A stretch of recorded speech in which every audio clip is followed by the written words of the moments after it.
بسم الله الرحمن الرحيم السلام عليكم ورحمة الله وبركاته.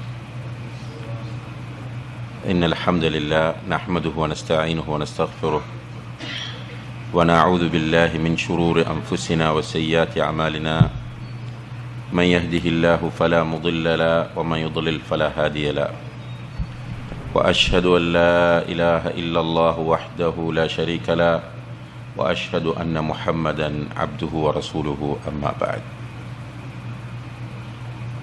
கண்ணியத்திற்குரிய பெரியோர்களே, சகோதர சகோதரிகளே, அல்லாஹுடைய பேரருளால் அவனுடைய மஸ்ஜிதிலே ஒரு தூய்மையான நோக்கத்தோடு ஒன்று சேரக்கூடிய வாய்ப்பை அல்லாஹு தஆலா நமக்கு வழங்கியிருக்கின்றான். அல்ஹம்துலில்லாஹ். சுவன பூங்காக்களில் ஒன்று என்று வர்ணிக்கப்பட்ட இந்த மஜ்லிஸு திக்ரிலே அமர்கிற போது மலக்குகளை சாட்சியாக வைத்து அல்லாஹு தஆலா எல்லோருக்கும் மன்னிப்பு வழங்குவதாக நபிகள் நாயகம் ஸல்லல்லாஹு அலைஹி வஸல்லம் அவர்கள் சொன்னார்கள். அந்த அடிப்படையில் அல்லாஹு தஆலா நம் எல்லோருடைய பாவங்களையும் மன்னித்து சுவர்க்கத்திற்குரியவர்களாக நம்மை ஆக்க வேண்டும் என்று முதலில் பிரார்த்தித்துக் கொள்கின்றேன். அன்புள்ள சகோதர சகோதரிகளே, மறுமையிலே வெற்றி பெறுவோர் யார் என்ற இந்த தலைப்பிலே சில முக்கியமான செய்திகளை உங்களுக்கு நினைவுபடுத்தலாம் என்று எண்ணுகின்றேன். பொதுவாக உலகத்தில் வாழக்கூடிய எந்த ஒரு மனிதனுமே தோல்வி அடைவதை விரும்புவது கிடையாது. அவனுடைய வாழ்க்கையில் எந்த விஷயமாக இருந்தாலும் அவன் வெற்றி அடைய வேண்டும் என்றுதான் ஆசைப்படுவான். உலகத்திலே வெற்றிகள் கிடைக்கும்போது மனிதர்கள் மகிழ்ச்சி அடைகிறார்கள். ஆனால் உலகத்தில் கிடைக்கக்கூடிய எந்த ஒரு வெற்றியுமே நிரந்தரமான வெற்றி கிடையாது. நிரந்தரமான வெற்றி என்பது மறுமையில் கிடைக்கிற வெற்றிதான் என்பது நம்முடைய நம்பிக்கையாக இருந்து கொண்டிருக்கிறது. மறுமையிலே வெற்றி பெறுவது என்றால் என்ன என்று நாம் பார்க்கும்போது அல்லாஹு தஆலா அல் குர்ஆனிலே சொல்கிறான், ஃபமன் ஸுஹ்ஸிஹ அனின் நாரி வ உத்கிலல் ஜன்னத ஃபகத் ஃபாஸ். யார் நரகத்தை விட்டு தூரமாக்கப்பட்டு சுவர்க்கத்தில் நுழைவிக்கப்படுகிறாரோ நிச்சயமாக அவர்தான் வெற்றி பெற்றவர் என்று அல்லாஹு தஆலா சொல்கிறார். நரகத்திலிருந்து தூரமாக்கப்பட வேண்டும், சுவர்க்கத்தில் நாம் நுழைய வேண்டும். இதுதான் நம்முடைய மகத்தான வெற்றியாக இருந்து கொண்டிருக்கிறது. இந்த வெற்றியை அடைவதற்காக வேண்டித்தான் அல்லாஹு தஆலா இந்த உலக வாழ்க்கையை நமக்கு ஒரு சோதனை களமாக ஆக்கியிருக்கிறான். உலகத்திலே எப்படி இருந்தால் நமக்கு மறுமையிலே வெற்றி கிடைக்கும் என்பதை அல் குர்ஆன் மிக தெளிவாக நமக்கு எடுத்துச் சொல்கிறது. நபிகள் நாயகம் ஸல்லல்லாஹு அலைஹி வஸல்லம் அவர்களும் மிக அழகான முறையிலே மறுமையிலே வெற்றி பெறக்கூடியவர்கள் யார் என்பதை நமக்கு தெளிவுபடுத்துகிறார்கள். அந்த அடிப்படையில் அன்புள்ள சகோதர சகோதரிகளே, மறுமையிலே வெற்றி பெற வேண்டும் என்றால் இந்த உலகத்தில் அடிப்படையாக தேவையான ஒரு விஷயம்தான் தஸ்கியாவாக இருக்கிறது. அல்லாஹு தஆலா அல் குர்ஆனிலே பல இடங்களில் இதை வலியுறுத்துகிறார்.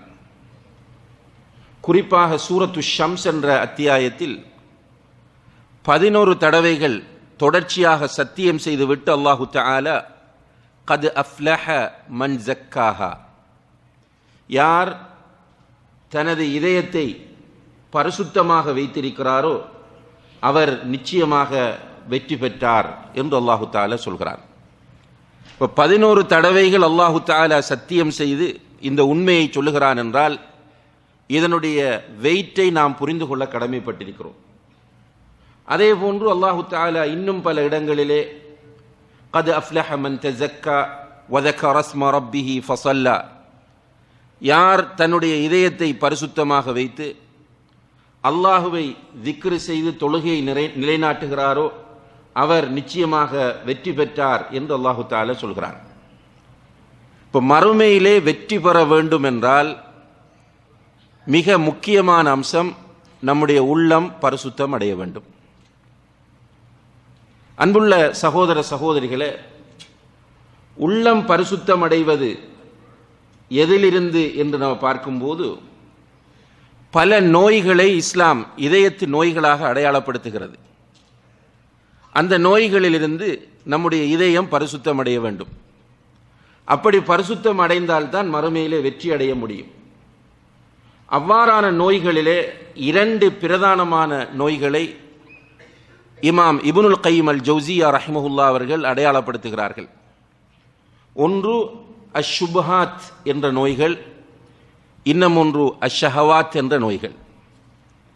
இந்த 2 நோய்களிலிருந்தும் பிரதானமாக ஒரு மனிதனுடைய உள்ளம் பரிசுத்தம் அடைய வேண்டும். அப்போதுதான் மறுமையிலே அவன் வெற்றி பெற முடியும். ஷுபஹாத் என்று சொல்லும்போது நேரடியான அர்த்தம் சந்தேகம் என்பதாகும். ஷுபஹாத் என்றால் ஷுபஹா என்ற சொல்லினுடைய பன்மை சொல், சந்தேகங்கள். ஷஹவாத் என்று சொன்னால் ஷஹ்வா என்பதனுடைய பன்மை சொல், இச்சைகள். இங்கே ஷுபஹாத் என்று இமாம் அவர்கள் எதை குறிப்பிடுகிறார்கள் என்றால் குடும்ப வாழ்க்கையில் ஏற்படுகிற சந்தேகத்தை அல்ல, அல்லது நண்பர்களுக்கு மத்தியில் ஏற்படுகிற சந்தேகத்தை அல்ல, அல்லது சமுதாயத்தில் ஏற்படுகிற சந்தேகத்தை அல்ல, மாறாக ஈமானிலே ஏற்படக்கூடிய சந்தேகத்தை குறிப்பிடுகிறார்கள். நாம் ஈமான் கொள்ள வேண்டிய 6 முக்கியமான அம்சங்கள் இருக்கின்றன. இந்த 6 முக்கியமான அம்சங்களிலிருந்தும் அந்த 6 முக்கியமான அம்சங்களையும் எவ்வித சந்தேகமும் இல்லாமல் உறுதியாக நாம் நம்ப வேண்டும். அதிலே கடுகளவு சந்தேகம் வந்தாலும் நிச்சயமாக நம்முடைய உள்ளத்தில் நோய் இருக்கிறது என்பது அர்த்தமாகும். எனவேதான் அல்லாஹு தஆலா முனாஃபிக்குகளை பற்றி சூரத்துல் பக்ராவிலே சொல்லும்போது ஃபீ குலூபிஹிம் மரத், அவர்களுடைய உள்ளங்களில் நோய் இருக்கிறது என்று சொல்கிறான். அவர்களுடைய உள்ளத்தில் இருந்த நோய் என்னவென்று கேட்டால் இஸ்லாமிய அகீதாவில் அவர்களுக்கு சந்தேகம் இருந்தது. அவர்கள் தங்களை முஸ்லிம்கள் என்று அழைத்து கொண்டவர்கள். வெளிப்படையில் அவர்கள் அல்லாஹுடைய தூதரை ஏற்றிருந்தார்கள், மஸ்ஜிதிற்கு வருகை தந்து கொண்டிருந்தார்கள், முஸ்லிம்களோடு சேர்ந்து வாழ்ந்து கொண்டிருந்தார்கள். ஆனால் ஈமான் கொள்ள வேண்டிய 6 அடிப்படைகளிலும் அவர்களுக்கு உறுதியான நம்பிக்கை இருக்கவில்லை. இந்த நோய்தான் மனிதனில் ஏற்படக்கூடிய மிக பாரதூரமான நோயாகும். ஈமான் என்பது முதலிலே நம்முடைய உள்ளங்களில் இடம் பிடிக்க வேண்டியது. எனவேதான் நம்முடைய உலமாக்கள் ஈமானுக்கு வரைவிலக்கணம் சொல்லும்போது மா வக்கர ஃபில் கல்ப், உள்ளத்தில் உறுதியாக பதியக்கூடியது, அல்லது இஅ்திகாதும் பில் கல்ப், உள்ளத்தில் உறுதியாக நம்புவது என்று இமாம்கள் அதற்கு விளக்கம் சொல்கிறார்கள். ஈமான் என்பது முதலில் நம்முடைய உள்ளங்களிலே வர வேண்டும். உள்ளத்தில் ஈமான் வராமல் உதட்டில் ஈமானை வைத்திருக்கிறவர்கள் நிச்சயமாக மறுமையில் வெற்றி பெற முடியாது. அவர்கள் தடம் புரண்டு கொண்டே இருப்பார்கள். உள்ளத்தில் ஈமான் வராமல் உதட்டில் ஈமானை வைத்திருப்பவர்கள் தங்களுடைய வாழ்க்கையில் தடம் புரண்டு கொண்டே இருப்பார்கள். அதனால் தான் நபிகள் நாயகம் ஸல்லல்லாஹு அலைஹி வஸல்லம் அவர்கள் ஒரு முன்னறிவிப்பு செய்கிறார்கள். யூஷிகு அன் ததா அலைக்குமுல் உமம் கமா ததா அல் அக்லத்து இலா குஸ்அத்திஹா. ஒரு தட்டிலே உணவு வைக்கப்பட்டிருக்கும் போது அந்த உணவை உண்டு முடிப்பதற்காக வேண்டி விருந்துக்கு அழைத்தவர்கள் ஒருவரை மாறி மாறி அழைப்பது போன்று உங்களை அழைத்து விடுவதற்காக வேண்டி சமுதாயங்கள் ஒருவரை மாறி மாறி அழைக்கிற காலம் தூரத்தில் இல்லை, மிக விரைவில் வரும் என்று சொல்கிறார்கள். சஹாபாக்கள் கேட்கிறார்கள், அமின் கில்லத்தின் நஹ்னு யௌம இதின் யா ரசூலல்லாஹ், அப்படியான ஒரு நிலை ஏற்படும் போது நாங்கள் சொற்ப தொகையினராக இருப்போமா என்று கேட்டார்கள். ரசூல் ஸல்லல்லாஹு அலைஹி வஸல்லம் அவர்கள் சொன்னார்கள், லா பல் அன்தும் கஸீர், இல்லை நீங்கள் அந்த நேரத்தில் அதிகமாகவே இருப்பீர்கள். வலக்கின்னக்கும் குஸாஉன் ககுஸாஇஸ் ஸைல், நீங்கள் வெள்ளத்தில் அடிபட்டு செல்கிற நுரைகளைப் போன்று பதறுகளைப் போன்று இருப்பீர்கள். அதாவது உங்களுடைய கொள்கையில் உங்களுக்கு உறுதி இருக்காது, நீங்கள் கொள்கையிலே தளம்பல் உள்ளவர்களாக இருப்பீர்கள். வெள்ளத்தில் அடிபட்டு செல்லுகிற நுரை அல்லது பதறு எப்படி வெயிட் இல்லாமல் இருக்குமோ, வெள்ளம் செல்லுகிற திசையெல்லாம் அது சென்று கொண்டிருக்குமோ, அதே போன்று நீங்களும் வருகிற கொள்கையெல்லாம் ஏற்றுக்கொண்டு செல்லக்கூடியவர்களாக இருப்பீர்கள் என்கிற செய்தியை நபி ஸல்லல்லாஹு அலைஹி வஸல்லம் அவர்கள் நமக்கு முன்னறிவிப்பாக சொல்லுகிறார்கள். கண்ணியத்திற்குரிய சகோதர சகோதரிகளே, உண்மையிலேயே இன்றைக்கு கொள்கையுடைய விஷயத்தில் நமக்கு உறுதி இருக்கிறதா என்று கேட்டால், பெரும்பாலும் நம்முடைய சமுதாயத்தில் உள்ளவர்களுக்கு கொள்கையிலே உறுதி இல்லை. கொள்கையிலே உறுதி இல்லாமல் இருப்பதற்கு என்ன காரணம் என்று கேட்டால், கொள்கையிலே தெளிவு கிடையாது. நம்முடைய கொள்கை அல்லாஹ்விடமிருந்து வந்த கொள்கை. இந்த அல்லாஹ்விடமிருந்து வந்த கொள்கையை அல்லாஹ் எப்படி நமக்கு இறக்கி வைத்தானோ அப்படி எத்தனை பேர் நம்முடைய சமுதாயத்தில் அறிந்திருக்கிறார்கள் என்று கேட்டால், பெரும்பாலானவர்கள் அப்படி அறியவில்லை. இந்த கொள்கையை மரபு ரீதியாகவும் பாரம்பரிய ரீதியாகவும் கண்மூடித்தனமாகவும் புரிந்து கொள்கிறார்கள். அப்படி அவர்கள் புரிந்து கொள்கிற காரணத்தினால் புது புது கொள்கைகளை ஏற்றுக்கொள்ளக்கூடியவர்களாக இருப்பார்கள், அல்லது அவர்களுடைய கொள்கையிலே அவர்களுக்கு பிடிப்பு இல்லாத ஒரு நிலை இருப்பதை பார்க்கலாம். உதாரணமாக கண்ணியத்திற்குரிய சகோதர சகோதரிகளே, நாம் ஈமான் கொள்ள வேண்டிய 6 அடிப்படைகளில் முதலாவது அடிப்படை அல்லாஹ்வை பற்றிய நம்பிக்கையாகும். அல்லாஹ்வை பற்றி நாம் எப்படி நம்ப வேண்டும்? அல்லாஹ்வை பற்றிய தெளிவும் அறிவும் நம்மிடத்திலே இருக்கிறதா என்கிற ஒரு கேள்வி நம்மிடத்திலே கேட்கப்பட்டால், ஆம், எனக்கு அல்லாஹ்வை தெரியும், அல்லாஹ்வை பற்றி நான் அறிந்திருக்கிறேன், அல்லாஹ்வை பற்றிய தெளிவு எனக்கு இருக்கிறது என்று சொல்லக்கூடிய நிலையில் நம்முடைய சமுதாயத்தில் நிறைய பேர் கிடையாது. சில நிகழ்ச்சிகளிலே நாம் கேட்போம், உங்களிலே அல்லாஹ்வை பற்றி தெளிவாக தெரிந்தவர்கள் இருந்தால் கையை தூக்குங்கள் என்று. நிறைய பேர் தூக்குவதற்கு தயங்குவார்கள். ஏன் தயங்குகிறார்கள் என்று கேட்டால், அல்லாஹ்வை தனக்கு தெரியும் என்று சொன்னால் அடுத்ததாக அல்லாஹ்வை பற்றிய நிறைய கேள்விகள் வரும்.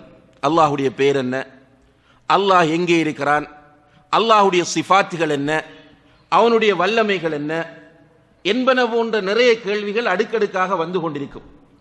இந்த கேள்விகளுக்கு நம்மால் பதில் சொல்ல முடியாது.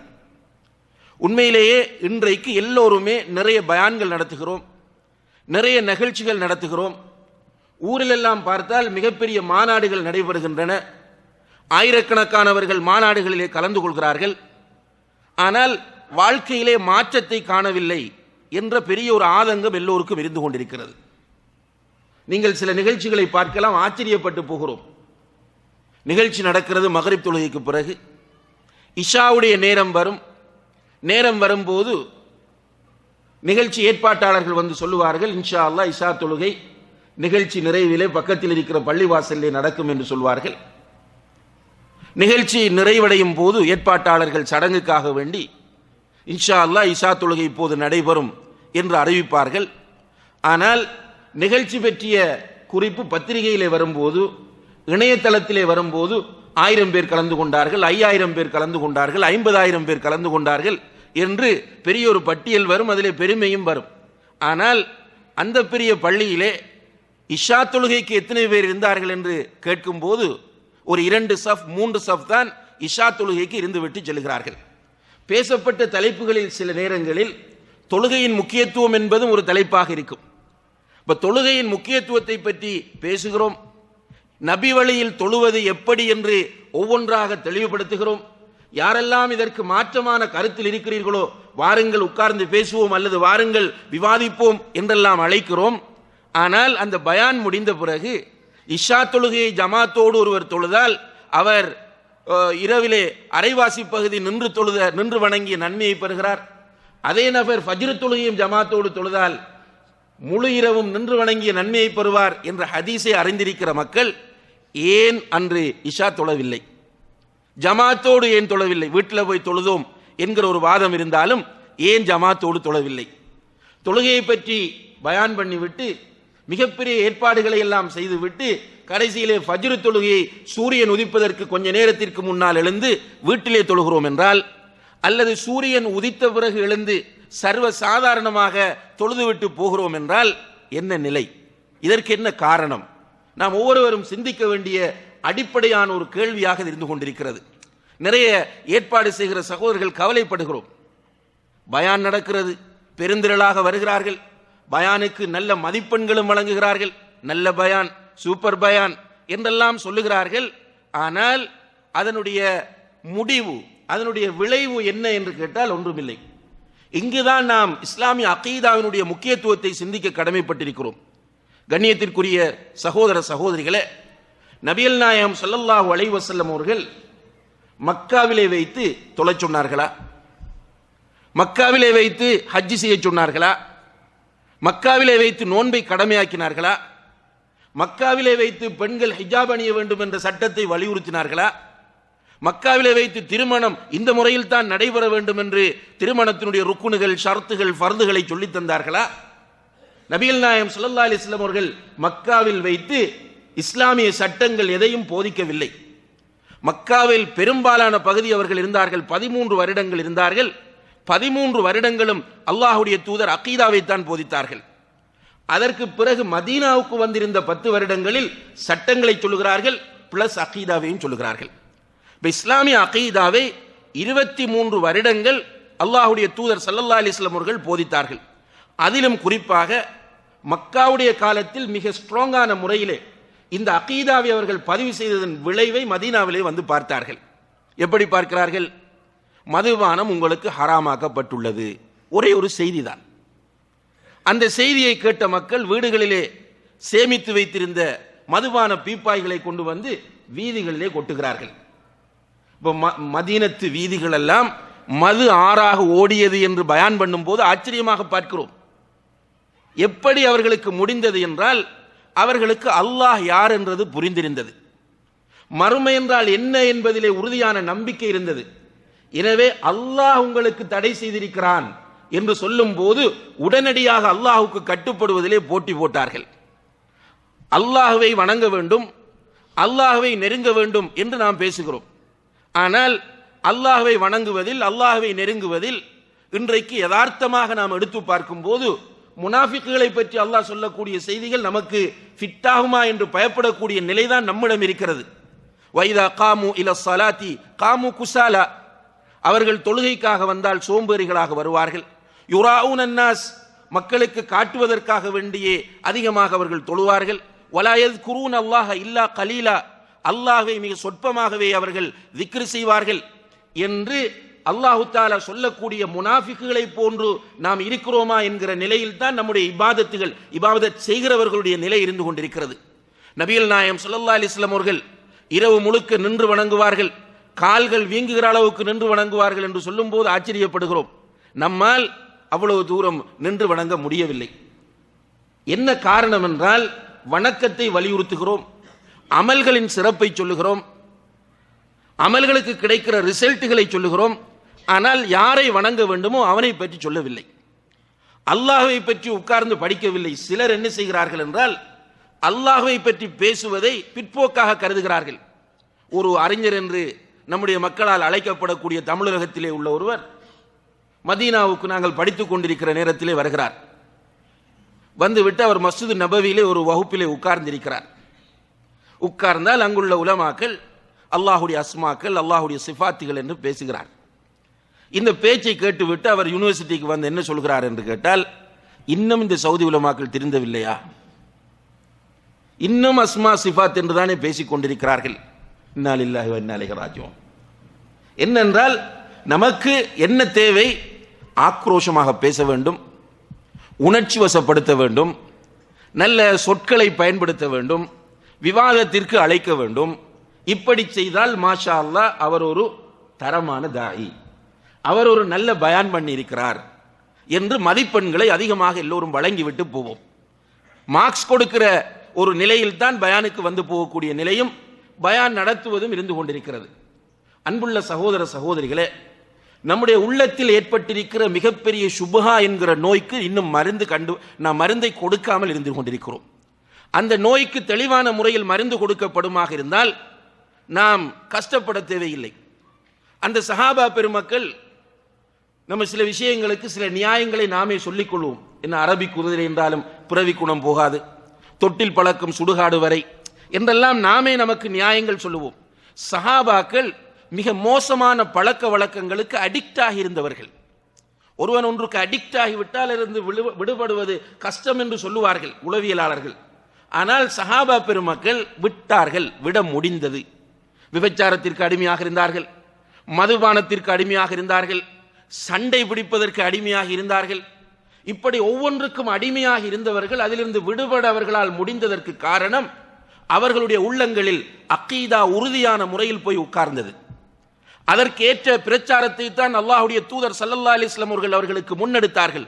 அல்லாஹ் யார் என்பதை காட்டினார்கள், யார் என்பதை உணர்த்தினார்கள். எனவே அந்த மனிதனிடத்தில் அல்லாஹ் என்றால் பயம் வந்தது, அல்லாஹ் என்றால் நேசம் வந்தது.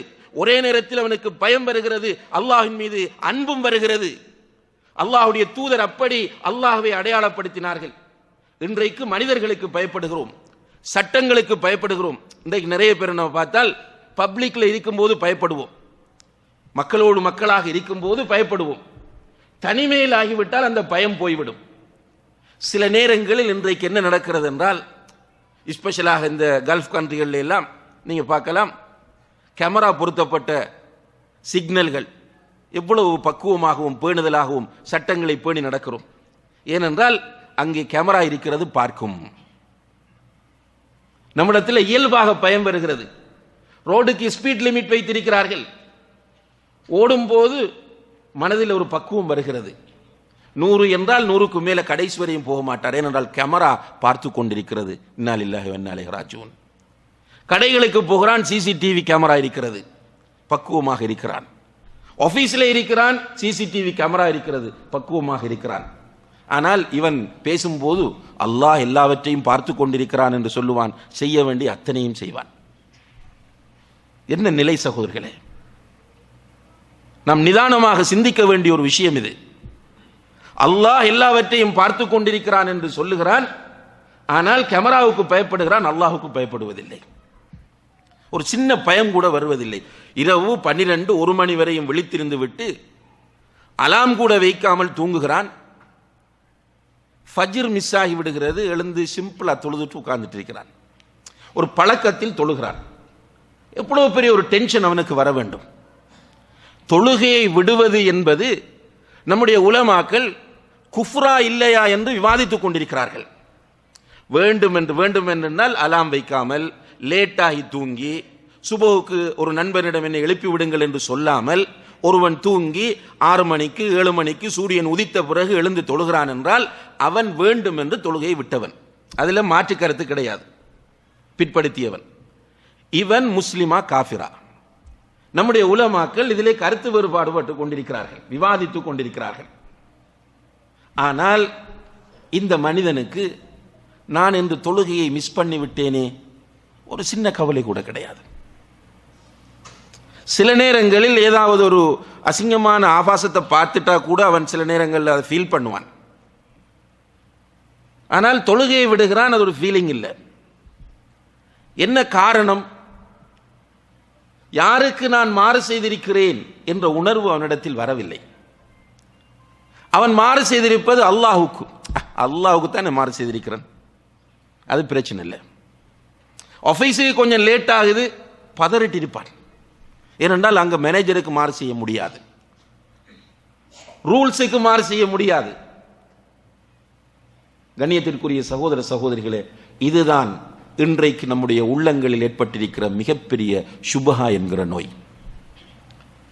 இந்த நோய்க்குரிய மருந்து இஸ்லாமிய அகீதாவை கற்பது. இஸ்லாமிய அகீதாவை பொறுத்தவரையில் எல்லாமே மறைவான விஷயங்கள். மறைவானதாக இஸ்லாமிய அகீதா இருப்பதனால் கொஞ்சம் ட்ரையா தான் இருக்கும். ஆனால் அதுதான் தேவை. இப்போ ஒரு ஃபிக்ஹ் சட்டத்தை எடுத்து பேசினால் நிறைய பேர் வருவார்கள்.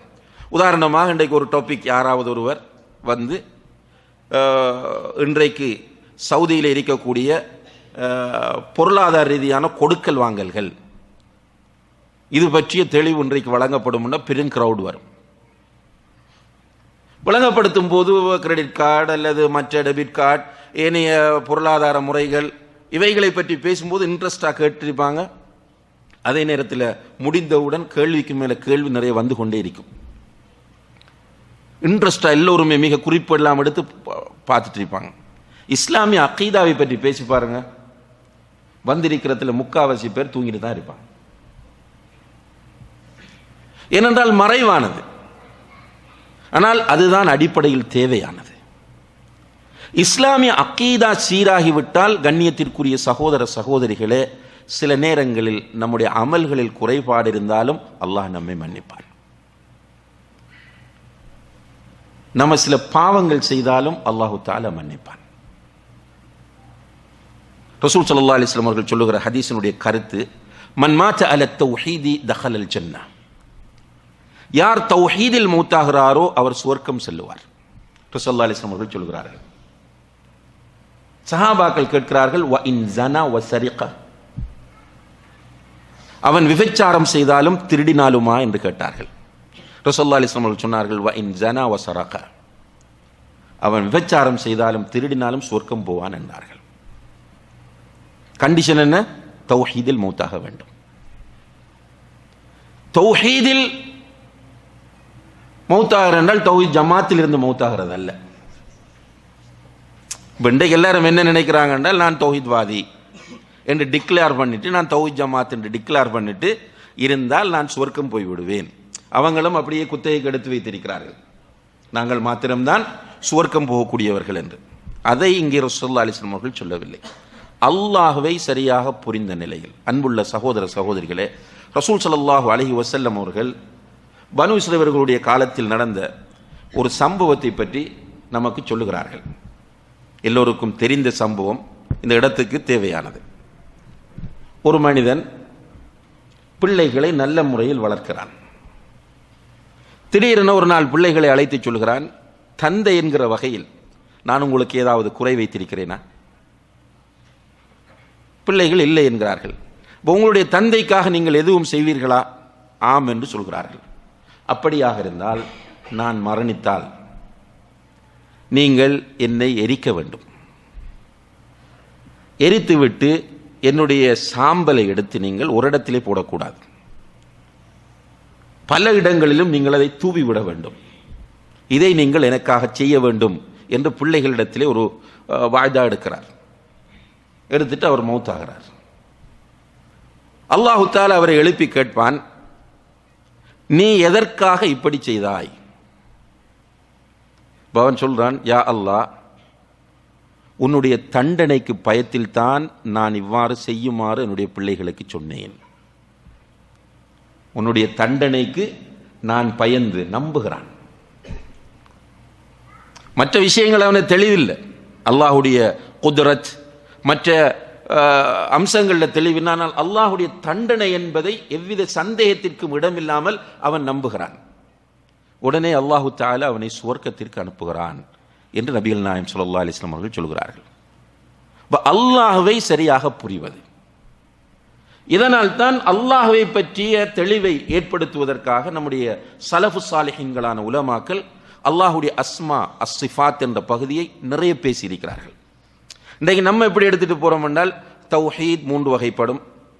என்னென்னு கேட்டால் எல்லாரும் சொல்லுவாங்க, தௌஹீதுல் ருபூபியா, தௌஹீதுல் உலூஹியா, தௌஹீதுல் அஸ்மா வஸ்ஸிஃபாத். தௌஹீதுல் அஸ்மா வஸ்ஸிஃபாத் என்றால் என்னென்னு கேட்டால், அல்லாஹ்வுடைய பெயர்கள் பண்புகள் விஷயத்தில் அல்லாஹ்வை ஒருமைப்படுத்துவது. என்னது? அல்லாஹ்வுடைய பெயர்கள் பண்புகள் விஷயத்தில் அல்லாஹ்வை ஒருமைப்படுத்துவதென்றால் குறைந்தது அட்லீஸ்ட் உங்களுக்கு அல்லாஹ்வுடைய பெயர்கள் தெரியுமா?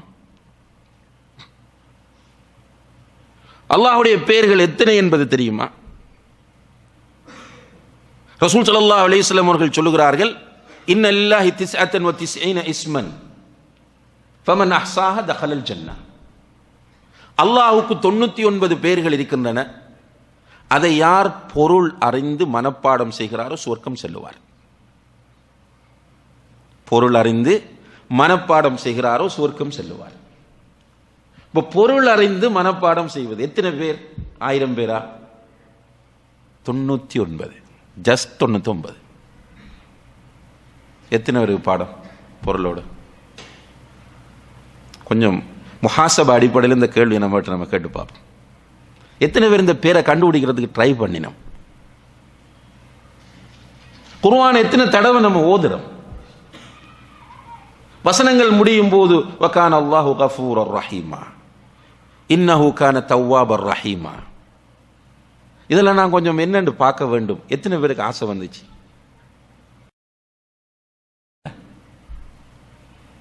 இன்றைக்கு சில சகோதரர்கள் இருக்கிறார்கள், மாஷா அல்லாஹ், பேர்கள் என்றால் சில வாய்க்கு வராத பேர்கள்லாம் பாடமாக்கி இருக்கிறார்கள். வரலாற்று மனிதர்கள், அரசியல் தலைவர்கள், விளையாட்டு வீரர்கள், சினிமா நட்சத்திரங்கள், அப்படி ஃபுல்லா பயோகிராஃபியோட சொல்லுவாங்க.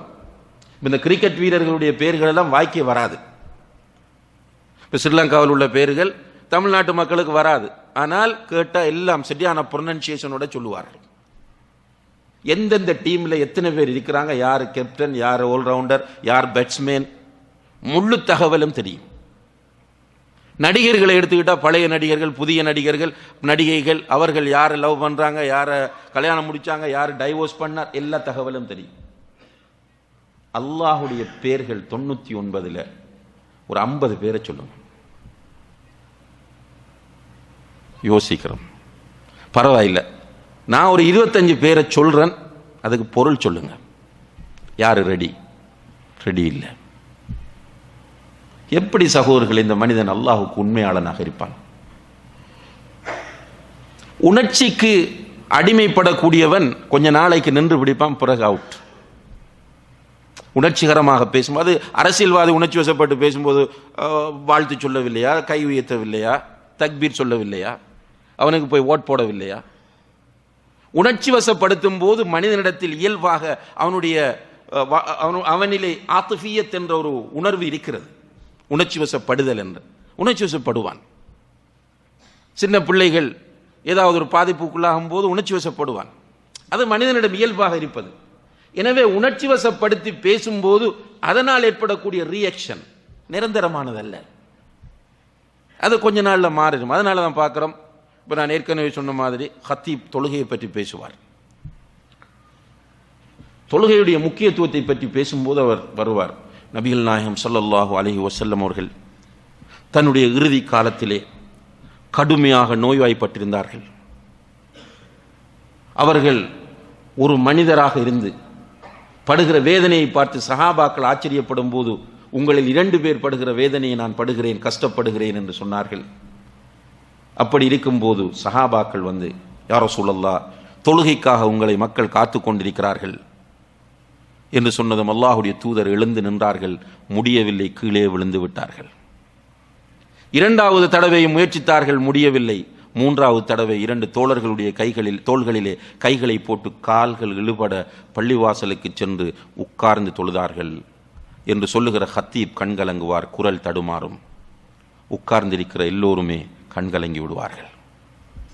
அதற்கு பிறகு சொல்லுவார், உமர் இப்னுல் கத்தாப் ரலியல்லாஹு அன்ஹு அவர்கள் சுபஹு தொழுகைக்கு இமாமத் செய்வதற்காக செல்லும் போதுதான் குத்தப்பட்டார்கள். அவர்கள் கொண்டு வந்து குற்றுயிராக படுக்கையில் வைத்து அவசர சிகிச்சை செய்து கொண்டிருக்கும் போது சூரியன் உதித்த பிறகு கண் விழிக்கிறார்கள். உடம்பிலிருந்து இரத்தம் ஓடிக்கொண்டிருக்கிறது. பக்கத்தில் இருந்த இப்னு அப்பாஸ் ரலியல்லாஹு அன்ஹுமா அவர்கள், அமீருல் மூமினீனே, நீங்கள் இன்னும் ஃபஜ்ர் தொழவில்லை என்று சொல்கிறார்கள். உடனே உமர் ரலியல்லாஹு அன்ஹு அவர்கள் தன்னுடைய உடம்பில் இரத்தம் ஓடக்கூடிய நிலையில் ஃபஜ்ர் தொழுகையை நிறைவேற்றிவிட்டு சொன்னார்கள், லா ஹவ்வ ஃபில் இஸ்லாமி லிமன் தரக்க ஸலா, தொழுகையை விட்டவனுக்கு இஸ்லாத்தில் எந்த பங்கும் இல்லை என்று சொல்லும்போது அவரும் கலங்குகிறார். உட்கார்ந்திருக்கிற எல்லோரும் கலங்குகிறார்கள். ஒரு அமைதி. பயான் முடிந்து போகும்போது உண்மையிலே அள வைத்து விட்டார் என்கிற ஆதங்கம். போய் நல்லா வெள்ளிக்கிழமை பிரியாணியை சாப்பிட்டு தூங்கின அசர் இல்லை. தான் யதார்த்தம், ஃபேக்ட். என்ன பிரச்சனை என்றால், தொழுகையை சொல்லுகிறோம், யாரை தொழ வேண்டும் என்பதை சொல்லவில்லை. யாரை நாம் தொழுகிறோமோ அவனை பற்றி அறிவிருக்குமாக இருந்தால் மறுமையிலே சுவர்க்கத்திலே அவனை பார்க்க வேண்டும் என்கிற ஆசை உள்ளத்தில் வரும். அந்த ஆசையோடு போட்டி போடுவோம்.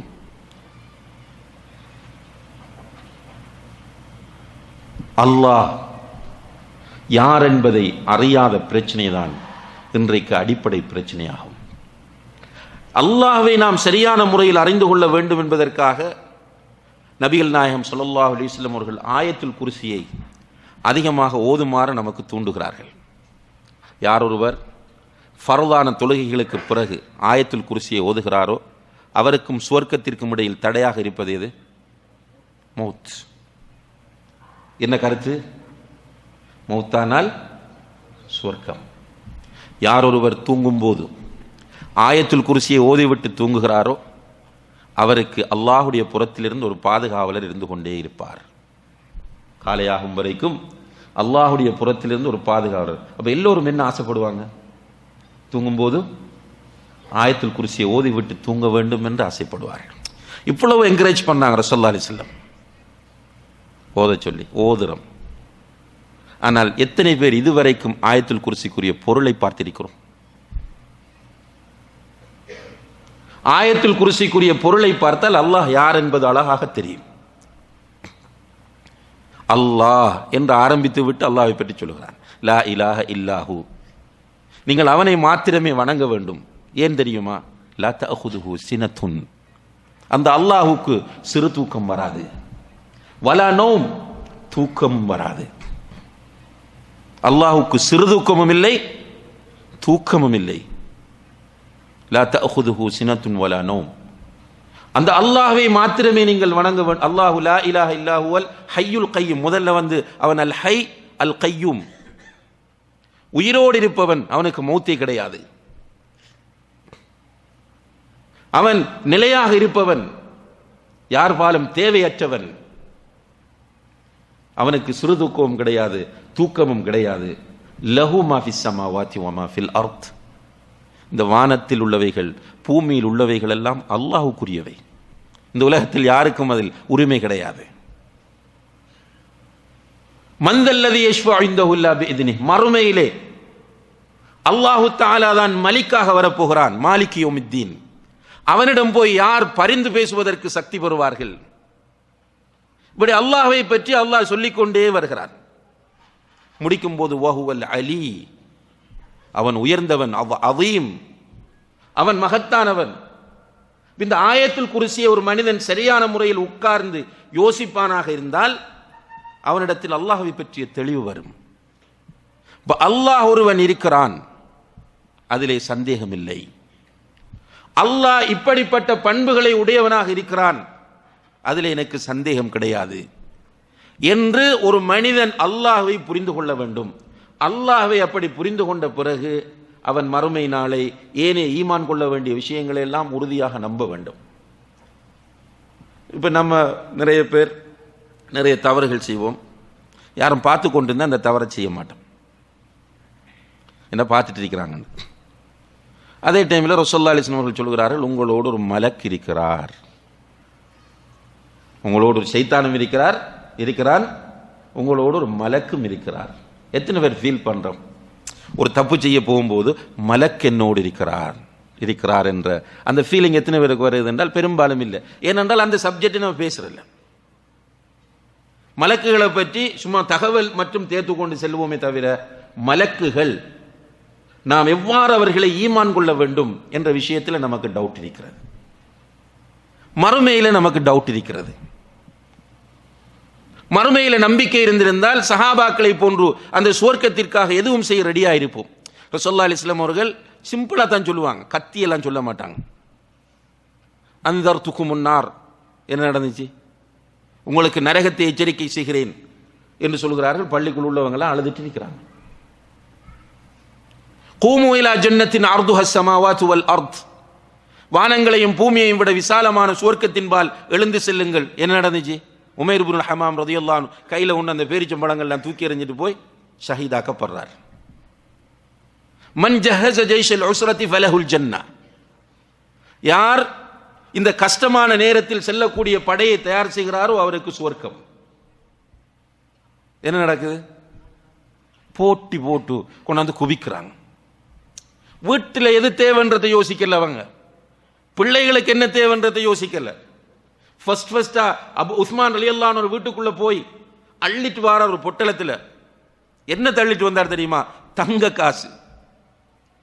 சில ஹதீஸ்கள் 1000 என்று வருகிறது, சில வரலாற்று குறிப்புகளில் 10,000 என்று வருகிறது. கொண்டாந்து அல்லாஹ்வுடைய தூதரின் மடியில் அப்படியே கொட்டுகிறார். அவர் கொட்டியதற்கு காரணம் என்ன? அவருடைய காதில் எதிரொலித்த மன்ஜஹஸ ஜெய்ஷல் உஸ்ரா, கஷ்டமான நேரத்தில் போகிற இந்த படையை யார் தயார் செய்கிறாரோ ஃபலஹுல் ஜன்னா, அவருக்கு சுவர்க்கம். முடியும், சுவர்க்கத்தை நம்ப வேண்டும். இன்றைக்கு நமக்கு முடியுதா இல்லையா? ஊரில் உழைக்கிறத விட வெளிநாட்டுக்கு போய் உழைச்சா அதிகமாக கிடைக்கும் என்று நம்புகிறோம், போகிறோம். சில நேரங்களில் இந்த யுத்தங்கள் நடந்த காலப்பகுதியில் ஸ்ரீலங்கா போன்ற நாடுகளில், ஐரோப்பிய நாடுகளில் அசைலம் கொடுத்தார்கள். ஸ்ரீலங்காவிலேருந்து போனால் அசைலம் இங்கே போவாங்க. எப்படி தெரியுமா? போர்டர் கடக்கும்போது எல்லையில் நிற்கிற போலீஸ்காரர்கள் ஷூட் பண்ணுவாங்க. தவண்டு போய் எல்லையை கடப்பார்கள். சில நேரங்களில் பவுசரில் ஏறிட்டு போவாங்க. போய் அப்படியே மௌத்தான செய்திகள் நிறைய இருக்கு. 100 பேர் 200 பேர் பவுசரில் போகும்போது அப்படியே மௌத்தானாங்க. கண்டெய்னரில் ஏறி உட்கார்ந்துட்டு போவாங்க. என்னன்னு கேட்டால், இவ்வளவு தியாகம் செய்ய அவர்களுக்கு ஏன் முடிகிறது என்றால், யூகே போனால் சிட்டிசன்ஷிப் கிடைக்கும், யூரோப்புக்கு போனால் அங்கே சிட்டிசன்ஷிப் கிடைக்கும், அங்கே நல்லா தேடலாம். நம்பினால் அவன் செய்வான். நமக்கு சுவர்க்கத்தின் மீது நம்பிக்கை வரவில்லை, எனவே சுவர்க்கத்தை நோக்கிய போட்டி இல்லை நம்மிடத்திலே. கொஞ்சம் கொஞ்சம் செய்கிறோம், அல்ஹம்துலில்லாஹ். சுவர்க்கத்தை நோக்கிய போட்டி சஹாபாக்கள் மத்தியிலே இருந்தது, கடுமையாக இருந்தது. சஹாபாக்கள், ஏழை சஹாபாக்கள் வந்து அல்லாஹ்வுடைய தூதரிடத்திலே முறைப்படுகிறார்கள். ذهب اهل الدثور بالاجور يا رسول الله, அல்லாஹ்வுடைய தூதரே, நாங்கள் ஏழைகளாக இருக்கிறோம், கொஞ்சம் பேர் பணக்காரர்களாக இருக்கிறார்கள்.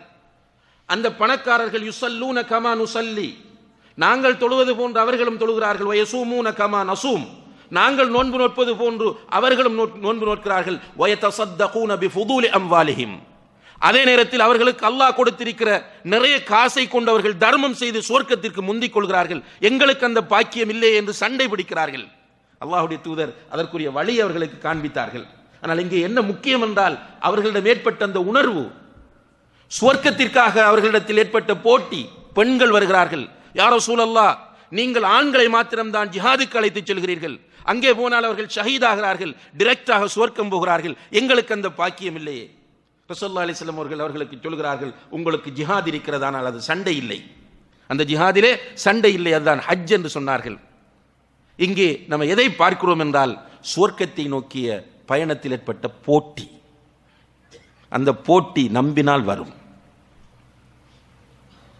இந்த நம்பிக்கை உள்ளத்தில் ஆழமாக பதியாமல் இருப்பதுதான் உள்ளத்தில் ஏற்படுகிற மிக பிரதானமான நோயாகும். இந்த நோயிலிருந்து உள்ளத்தை பரிசுத்தப்படுத்த வேண்டும்.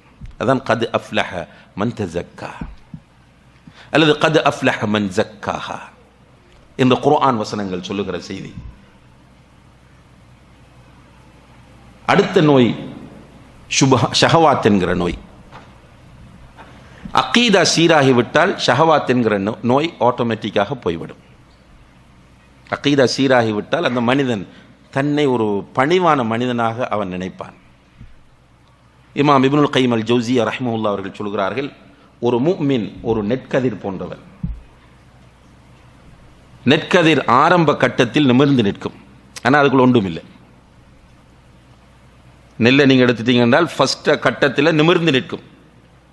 அந்த டைமில் நீங்கள் அதை அறுவடை செய்தால் எந்த ஃபாய்தாவும் இல்லை. பிறகுதான் அதில் அரிசி உண்டாகிறது. அரிசி உண்டாக உண்டாக அது என்ன செய்கிறது? பணிகிறது. அப்ப ஈமான் ஒரு மனிதனிடத்தில் கூட கூட பணிவு வரும். இது இயல்பாக வரும், கஷ்டப்பட தேவையில்லை. ஈமான் அதிகரித்தால் அவனிடம் ஈகோ இல்லாமல் போகும். ஈமான் அதிகரித்தால் பெருமை இல்லாமல் போகும். ஈமான் அதிகரித்தால் பொறாமை இல்லாமல் போகும். ஈமான் அதிகரித்தால் சுயநலம் இல்லாமல் போகும். ஈமான் அதிகரித்தால் எல்லாமே அவனிடத்தில் நன்றாக வரும். இப்போ இஸ்லாமிய அகீதா சீராக வந்துவிட்டால் ஷஹவாத் என்கிற நோய்கள் போய்விடும். இந்த இரண்டு நோய்களிலிருந்தும் நம்முடைய உள்ளத்தை பரிசுத்தமாக வைத்திருந்தால் அவருக்கு மறுமையில் வெற்றி. அதே போன்று அல்லாஹு தஆலா சூரத்து நூரிலே சொல்கிறான், இன்னமா கான கௌலல் முஃமினீன் இதா துஉ இலல்லாஹி வ ரசூலிஹி லியஹ்கும பைனஹும் அன் யகூலு சமிஅனா வ அத்தஅனா. உண்மையான மூமின்களிடம் அல்லாஹுடைய தீர்ப்பு, அல்லாஹுடைய தூதருடைய தீர்ப்பு, இதன் பக்கம் நீங்கள் வாருங்கள் என்று அழைக்கப்பட்டால் அவர்களுடைய பதில் எப்படி இருக்குமா? சமிஅனா வ அத்தஅனா, கேட்டோம் வழிபடுகிறோம் என்பதாகத்தான் அவர்களுடைய பதில் இருக்கும். அதில் விவாதித்துக் கொண்டிருக்க மாட்டார்கள். இது சுபஹாத் என்ற நோய் இல்லாத மனிதர்களுடைய நிலை. ஏனென்றால் அவர்கள் அல்லாஹ்வை ரப்பாக ஏற்றுக்கொண்டு விட்டார்கள். அதனால் தான் அபூபக்கர் சித்திக் ரலியல்லாஹு அன்ஹு அவர்களிடம் அபூ ஜஹில் மிஅராஜ் சம்பவமாக வருகிறான். ரசூலுல்லாஹி அலைஹி வஸல்லம் அவர்கள் மிஅராஜ் போய் வந்து மக்காவிலே காபாவிலே இருக்கிற காபாவை சூழ இருந்த மக்களிடத்திலே அந்த செய்தியை சொல்லுகிறார்கள். உங்களுக்கு தெரியும் அந்த வரலாறு.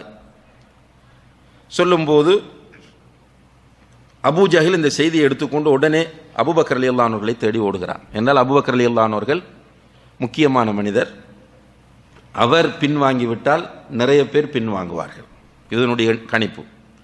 அபூபக்கர் ரலியல்லாஹு அன்ஹு அவர்களை தேடி சென்று, உன்னுடைய தோழர் இப்படி சொல்லுகிறார் என்றதும் அபூபக்கர் ரலியல்லாஹு அன்ஹு அவர்கள் திரும்ப கேட்டார்கள், ரசூல் ஸல்லல்லாஹு அலைஹி வஸல்லம் அவர்கள் இவ்வாறு சொல்வதை நீர் கேட்டீரா என்று கேட்டார்கள். ஆம், நான் கேட்டேன் என்று சொல்லும்போது அபூபக்கர் ரலியல்லாஹு அன்ஹு அவர்கள் சொன்னார்கள், ரசூல் ஸல்லல்லாஹு அலைஹி வஸல்லம் அவர்கள் இப்படி சொல்லி இருந்தால் நிச்சயமாக அது உண்மையாகவே இருக்கும். ஏனென்றால் அதை விட ஒரு பெரிய விஷயத்தை அவர் சொல்கிறார், அதையும் நாங்கள் நம்பிக்கொண்டிருக்கிறோம். அதுதான் வானத்திலிருந்து எனக்கு வஹி வருகிறது என்று சொல்கிறார், அதையே நாங்கள் நம்புகிறோம் என்றால் இதுவெல்லாம் சிம்பிளான விஷயம் என்று அபூபக்கர் ரலியல்லாஹு அன்ஹு சொன்னார்கள். அதை வைத்துத்தான் அவருக்கு சித்திக் என்கிற பெயர் கொடுக்கப்பட்டது என்கிற வரலாறு எல்லோருக்கும் தெரியும். இந்த நிலை இஸ்லாமிய அகீதாவில் தெளிவுள்ளவர்களுக்கு இருக்கும். எனவே நமக்கு அல்லாஹ் ஒரு விஷயத்தை சொன்னால், அல்லாஹுடைய தூதர் ஒரு விஷயத்தை சொன்னால் ஏன் எதற்கு என்கிற கேள்வி நம்மிடத்திலே வராது. இன்றைக்கு நியாயங்கள் ஹிக்மா என்று சொல்லுவாங்க. அதில் உள்ள ஒவ்வொரு நோன்பை பற்றி சொன்னால் நோன்பில் உள்ள ஹிக்மா. நோன்பு ஏன் கடமையாக்கப்பட்டுள்ள தெரியுமா? நோன்பு பிடிச்சால் நல்ல ஹெல்த்தியாக இருக்கலாம். நோன்பு பிடிச்சா அது இருக்கும் இது இருக்கும். ஆண்கள் ஏன் தங்கம் அணியக்கூடாது தெரியுமா? ஆண்கள் தங்கம் அணிந்தால் ஆண்மை குறையும். ஏன் பன்றி இறைச்சி சாப்பிடக்கூடாது தெரியுமா? பன்றியிலே அந்த கிருமி இந்த கிருமி இருக்கிறது. இப்படி காரணங்கள் தேடுகிற நிலை இன்றைக்கு அதிகம். அப்படி பேசினால் பெரிய ஒரு சந்தோஷம். மூமின் என்ற நிலையில் இது நமக்கு அவசியமே இல்லை.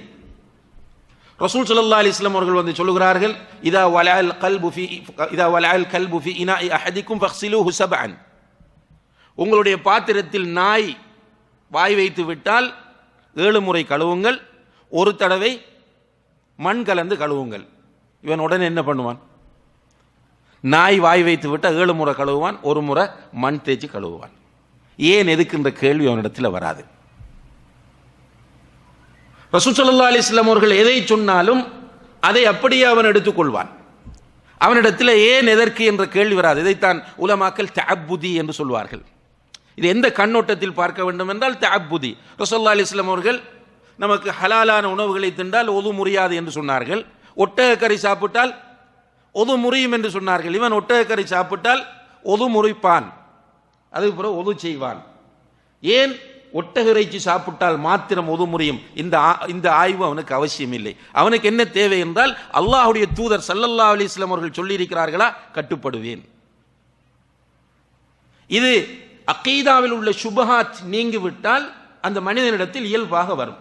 இதற்கு அல்லாஹு தஆலா நமக்கு நிறைய எடுத்துக்காட்டுகளை அல் குர்ஆனிலே சொல்கிறான். அதில் பிரதானமான எடுத்துக்காட்டு தான் இப்ராஹிம் அலைஹிஸ்ஸலாம் அவர்கள். இப்ராஹிமிடத்தில் உங்களுக்கு அழகிய முன்மாதிரி இருக்கிறது என்று சொல்கிறான். அந்த இப்ராஹிம் அலைஹிஸ்ஸலாம் அவர்களுக்கு இஸ்மாயில் அலைஹிஸ்ஸலாம் அவர்கள் லேட்டாகி குழந்தையாக கிடைக்கிறார்கள். குழந்தை வளர்ந்து வருகிறது, குலாம் என்ற நிலையை அடைகிறது. இந்த நேரத்தில் தான் அல்லாஹ் கனவின் மூலம் வஹி அறிவிக்கிறான், மகனை அறுப்பதற்கு. அல்லாஹ் சொல்லுகிறான், உன்னுடைய மகனை நீ அறுக்க வேண்டும். அதே போன்று அவர்களுடைய மகன் இஸ்மாயில் அலைஹிஸ்ஸலாம் பாப்பா மகனிட்ட செய்தியை சொல்றாங்க, மகனே நான் உன்னை அறுக்க கனவு கண்டேன். 2 பேருடைய நிலைப்பாடும் அகீதாவில் தெளிவான நிலைப்பாடு. இரண்டு பேரிடத்திலும் எந்த குழப்பமும் மனதில் ஏற்படவில்லை. இரண்டு பேரும் உறுதியாக இருந்தார்கள். அல்லாஹ் என்னை படைத்தான், அல்லாஹ் என்னை நபி ஆக்கினான், அல்லாஹ் எனக்கு கட்டளையிடுகிறான், எனவே அல்லாஹ்வுடைய கட்டளைக்கு நான் கட்டுப்பட்டே ஆக வேண்டும். இதுல வேறு லாஜிக்கெல்லாம் பேசுவதற்கு எனக்கு நியாயமே கிடையாது. மகன் என்ன சொன்னார்கள் தெரியுமா? யா அபதி ஃபஅல் மா துமர், தந்தையே, அருமை தந்தையே, அபி என்று கூட சொல்லவில்லை, யா அபதி, என்னுடைய அன்பு தந்தையே, உங்களுக்கு ஏவப்பட்டதை நீங்கள் செய்யுங்கள். இப்ராஹிம் அலைஹிஸ்ஸலாம் அவர்கள் பாசத்தோடு வளர்த்த மகனை அறுக்கிற இடத்திற்கு கொண்டு கழுத்திலே கத்தியை வைத்தார்கள். அல்லாஹ் தான் சத்தக்த ருயா, இப்ராஹிமே நீ கனவை மெய்ப்படுத்தி விட்டாய் என்று வஹி அறிவித்து அறுக்க வேண்டாம் என்று சொல்கிறார். இஸ்லாமிய அகீதாவில் ஒரு மனிதனுக்கு தெளிவு ஏற்பட்டால் குழப்பம் வராது. சஹாபாக்களுக்கு எந்த குழப்பமும் வரல. இஸ்லாமிய அகீதாவுடைய விஷயத்தில் ஒன்றுக்கொன்று முரண்படுவது போன்று அவர்கள் எதையுமே பார்த்தது கிடையாது. வருவதை அப்படியே நம்பிட்டு போனாங்க. அல்லாஹ்வுக்கு முகம் இருக்கிறது என்று அல்லாஹ்வுடைய தூதரும் அல்லாஹ்வும் சொன்னார்கள், நம்பிட்டு போனாங்க. அல்லாஹ்வுடைய முகம் எப்படி இருக்குன்னு அவங்க கேள்வி கேட்கல. அல்லாஹ்வுக்கு முகமாண்டு ஆச்சரியப்படல. அல்லாஹ்வுக்கு கை இருக்கிறது என்று சொன்னவுடன் வஹி சொல்லுகிறது, நம்பிட்டு போனாங்க. அல்லாஹ்வுக்கு கண் இருக்கிறது என்று சொன்னதும் அல்லாஹ்வுக்கு கண்ணா, அது எப்படி இருக்கும் கேட்கவில்லை, அல்லாஹ்வுடைய கண் என்று நம்பிக்கொண்டு போனார்கள். அதே போன்று அல்லாஹ் 7 வானங்களுக்கு மேலே அர்ஷின் மீது உயர்ந்திருக்கிறான் என்று சொன்னபோது அதை நம்பினார்கள். அதை சொன்ன அல்லாஹ்வுடைய தூதர் அல்லாஹ் இரவின் 3வது பகுதியில் கீழ்வானத்திற்கு இறங்குகிறான் என்று சொன்னபோது அதையும் நம்பினார்கள். இதுதான் அகீதாவில் தெளிவு என்பது. நம்ம அதனால ஆரம்பத்தில் சொன்னோம், அகீதாவில் தெளிவில்லாதவன் குழம்பிக் கொண்டே இருப்பான், சிக்கல் வந்து கொண்டே இருக்கும். எனவேதான் நம்முடைய உலமாக்கள், சலஃப் உலமாக்கள் குறிப்பாக அகீதாவுடைய விஷயத்திற்கு முக்கியத்துவம் கொடுக்கிறார்கள். சில நேரங்கள் அகீதாவை பேசும்போது சிலர் எப்படி விமர்சனம் செய்கிறாங்க தெரியுமா? சிரியாவிலே முஸ்லிம்கள் படுகொலை செய்யப்படுகிறார்கள், பர்மாவிலே போட்டு முஸ்லிம்கள் எரிக்கப்படுகிறார்கள், ஈராக்கிலே நாளாந்த முஸ்லிம்கள் கொலை செய்யப்படுகிறார்கள். இப்படி இருக்கும் போது இவர்களுக்கு எப்போது எடுத்தாலும் அகீதா அகீதா, இதை தவிர வேறொன்றும் அவர்களுக்கு இல்லை என்று பேசிக் கொண்டிருப்பார்கள். விமர்சனம். அன்புள்ள சகோதர சகோதரிகளே, இந்த உலகத்தில் அல்லாஹ் நம்மை எதற்காக படைத்தான்? உரிமைகள் எல்லாம் பெற்று சந்தோஷமாகவும் மகிழ்ச்சியாகவும் இந்த உலகத்தை அனுபவிப்பதற்காக படைத்தானா? இல்லை. இந்த உலகம் நமக்கு ஒரு சோதனை களம். அத்துன்யா சிஜ்னுல் முஃமின் வ ஜன்னத்துல் காஃபிர். உலகம் மூமினுக்கு சிறைச்சாலை, காஃபிருக்கு சுவர்க்கம். அல்லாஹ் சோதனைகளை தந்து கொண்டே இருப்பான். பலஸ்தீனத்தில் நடக்கும், சிரியாவில் நடக்கும், ஸ்ரீலங்காவில் நடக்கும், இந்தியாவில் நடக்கும், பர்மாவில் நடக்கும், உலகம் முழுக்க நடக்கும். ரசூலுல்லாஹி அலைஹி வஸல்லம் அவர்கள் சொல்லுகிறார்கள், அஷத்துன் நாஸி பலாஅன் அல் அன்பியா ஸும்ம அல் அம்ஸலு ஃபல் அம்ஸல். அதிகமாக கடுமையாக சோதிக்கப்படுபவர்கள் நபிமார்கள், அதற்கு பிறகு கொள்கையில் யார் உறுதியாக இருக்கிறார்களோ அவர்கள். உலகத்தில் சோதனைகள் இருந்து கொண்டே இருக்கும். சோதனைகள் இருக்கிறது என்பதற்காக வேண்டி அகீதாவை பேசக்கூடாது, அகீதா இப்போதைக்கு தேவையில்லை என்கிற வாதம் அடி முட்டாள்தனமான ஒரு வாதமாகும். எனவே நம்முடைய உள்ளங்களில் இருக்கிற இந்த நோய் நீங்கி அல்லாஹ்வை சரியான முறையிலே புரிந்து இஸ்லாமிய அகீதாவில் நாம் உறுதியுள்ளவர்களாக இருந்தால்தான் நமக்கு மறுமையிலே வெற்றி இருக்கிறது. ஃபமன் ஜுஹ்ஸிஹ அனின் நார் வ உத்கிலல் ஜன்ன ஃபக்த் ஃபாஸ். நரகத்திலிருந்து தூரமாக்கப்பட்டு சுவர்க்கத்திற்குள் நுழைவிக்கப்பட்டால் அவருக்கு வெற்றி என்று அல்லாஹ் சொல்கிறானே, ஃபக்த் ஃபாஸ், நிச்சயமாக அவர் வெற்றி அடைந்து விட்டார் என்று. அந்த வெற்றி வேண்டுமென்றால் இந்த உலகத்தில் தூய்மையான அகீதாவோடு நாம் வாழ வேண்டும். அதே நேரத்தில் அமல்களும் நிறைய நாம் செய்ய வேண்டும். ஃபமன் ஸகுலத் மவாஸீனுஹு ஃபஉலாயிக ஹுமுல் முஃப்லிஹூன். யாருடைய மீசான் என்ற தராஸ் நன்மைகளால் கதிக்கின்றதோ அவர்கள்தான் வெற்றி பெற்றவர்கள் என்று அல்லாஹு தஆலா சொல்கிறான். அமல்கள் விஷயத்திலேயே நம்மிடத்தில் போட்டி வர வேண்டும். குர்ஆனில் 2 இடங்களில் இதை சொல்றான். அதே போன்று அல்ஹாக்கும் முத்தகாசுர் அல்லாஹு அதில் சொல்லும் போது என்ன சொல்றான் என்றால், ஃபஅம்மா மன் ஸகுலத் மவாஸீனுஹு ஃபஹுவ ஃபீ ஈஷத்திர் ராதியா. யாருடைய மீசான் என்ற தராசு நன்மைகளால் வெயிட் கூடியதாக மாறுகிறதோ அவர் அல்லாஹ் பொருந்தி கொண்ட வாழ்க்கையில் இருப்பார். அதான் வெற்றி. நிச்சயமாக அகீதா சீரானால் நன்மைகளில் போட்டி வரும், பாவங்களை விட்டு தூரமாகுவோம். அகீதா சீராகாமல் நிறைய அமல் செய்தாலும் நிறைய பாவங்களிலிருந்து விடுபட்டிருந்தாலும் அவர்களுக்கு வெற்றி கிடையவே கிடையாது. ஒரு மனிதன் அகீதாவில் சீராக இருந்து அமல்கள் குறைவாக செய்தாலும் அவனுக்கு மறுமையில் எப்படியோ வெற்றி கிடைக்கும். நம்முடைய அகீதா என்ன தெரியுமா? ஒரு மனிதன் ஈமான் கொண்ட பிறகு பெரும்பாவங்கள் செய்வானாக இருந்தால் அவன் தௌபா செய்தால் அல்லாஹ் மன்னிப்பான். பெரும்பாவங்கள் செய்த நிலையில் அவன் தௌபா செய்யாமல் மௌத்தானால், அகீதா சீராக இருக்கிறது, பெரும்பாவம் செய்கிறான், தௌபா செய்யாமல் மரணித்து விட்டான், இவனுடைய நிலை என்ன? இவன் நஷ்டவாளியா என்று கேட்டால், இவன் ஒரு வகையில் நஷ்டவாளியாக இருந்தாலும் இவனுக்கு ஏதோ ஒரு முறையில் வெற்றி இருக்கிறது.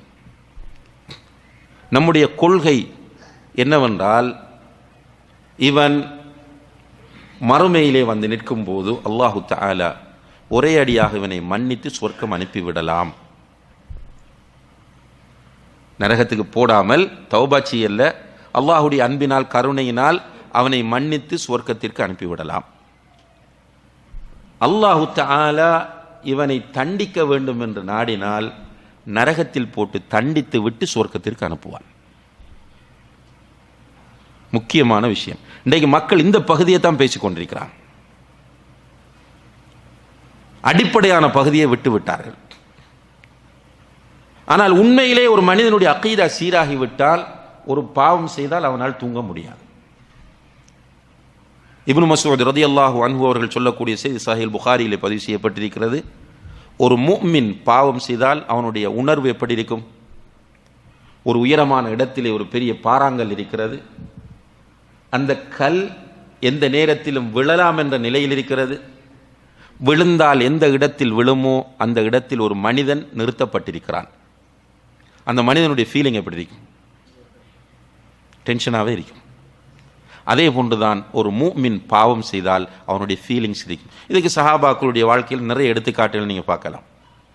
ரமலான் நேரத்தில் பகல் வேளையில் மனைவியோட தாம்பத்தியத்தில் ஈடுபட்டு ஒரு சஹாபி ஓடி வாரார். வந்து ஃபத்வா கேட்கல, அவர் எப்படி சொல்லிட்டு வாரார்?